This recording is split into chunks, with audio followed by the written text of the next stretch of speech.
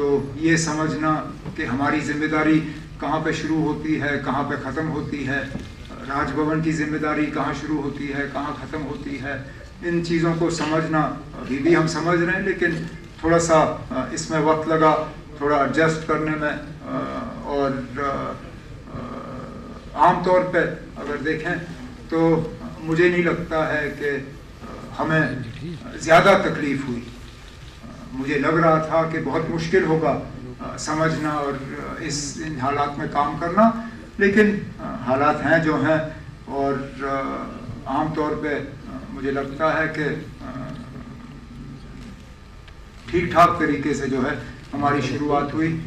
ہم اپنے الیکشن سے پہلے کیے گئے وعدے جو ہیں ان پہ ہم قائم ہیں. ہم اپنی جگہ مان کے چلتے ہیں کہ جن وعدوں کے بنیاد پہ لوگوں نے ہمیں حکومت بنانے کی اجازت دی، مینڈیٹ دیا، ان سے ہم مکر نہیں جائیں گے. کچھ ایسے وعدے ہیں جن کو ہم نے فوری طور عمل میں لانے کی شروعات کی ہے. کچھ کے لیے جموں کشمیر کا نظام اور ہماری جو اسٹیٹس ہے اس کو بدلانا جو ہے وہ بہت زیادہ ضروری ہوگا. ہم امید کرتے ہیں کہ جموں کشمیر کا یو ٹی رہنا یہ ایک ٹیمپرری فیز ہے، وقت کی بات ہے. جموں کشمیر کے لوگوں نے بڑھ چڑھ کے اکتوبر کے انتخابات میں حصہ لیا، اور حصہ لینے کے بعد ملک کی قیادت نے جموں کشمیر کے لوگوں کی تعریف کی، کہا کہ امید سے زیادہ لوگوں نے الیکشن میں حصہ لیا. اب ہم جموں کشمیر کے باشندے، ہم جو یہاں کے رہنے والے جو ہیں، اب ہم امید کر رہے ہیں کہ الیکشن میں لوگوں نے حصہ لیا، اب اس کا کچھ نہ کچھ تو لوگوں کو اس کے برعکس ملنا چاہیے. اور سب سے بڑا وعدہ جو جموں کشمیر کے لوگوں کے ساتھ اگر مرکزی حکومت نے کیا ہے وہ جموں کشمیر کو دوبارہ ریاست کا درجہ واپس دینے کا وعدہ ہے. تو ہم امید کرتے ہیں کہ اس میں وقت نہیں لگے گا. ہم اپنی جگہ یہاں پہ اگر ہیں تو لوگوں کی خدمت کرنے کے لیے ہیں، لوگوں کے جو ڈیولپمنٹ کو لے کے جو لوگوں کی امیدیں ہیں، گورننس کو لے کے جو لوگوں کی امیدیں ہیں ان پہ اتر آنے کے لیے ہیں. لیکن ہمیں اس بات کا بھی احساس ہے کہ سب سے بڑی ہماری ذمہ داری اگر ہے تو وہ لوگوں کے جذبات اور احساسات کا جو ہے ہمیں ان کا قدر کرنا ہوگا، اور لوگوں کی جو امیدیں ہیں، جو ایسپریشنز ہیں، ان کو ریئلائز کرنا ہوگا، ان پہ اترانا ہوگا. جیسے جیسے آپ کے سوال آ جائیں گے تو کوشش کی جائے گی کہ جوابوں کے ذریعے جو ہیں میں ان کو ایڈریس کروں. اگر مجھ کو چھوڑ کے بیچ میں میرے جو یہاں پہ آنریبل منسٹر ساتھی بیٹھے ہیں، اگر انہیں بھی ان کے محکموں کے متعلق اور ہمارے مینیفیسٹو کے متعلق جو ان کے ڈپارٹمنٹس ہیں، اگر کوئی سوال ہوں گے تو پلیز آپ انہیں بھی ڈائریکٹ کر لیجئے گا تاکہ یہ بھی آپ کے سوالوں کا جواب دیں. آپ نے جو میڈیا کو فری ہینڈ دیا ہے ود ان دا کانسٹیٹیوشن، اس کے لیے ہم آپ کو مبارکباد دیتے ہیں. لیکن عمر صاحب آپ کو پتہ ہے نامساعد حالات میں اگر یہاں کسی نے اس اسٹریٹجی کو زندہ رکھا ہے وہ پرنٹ میڈیا ہے، کیونکہ ان دنوں الیکٹرانک میڈیا تھا نہیں.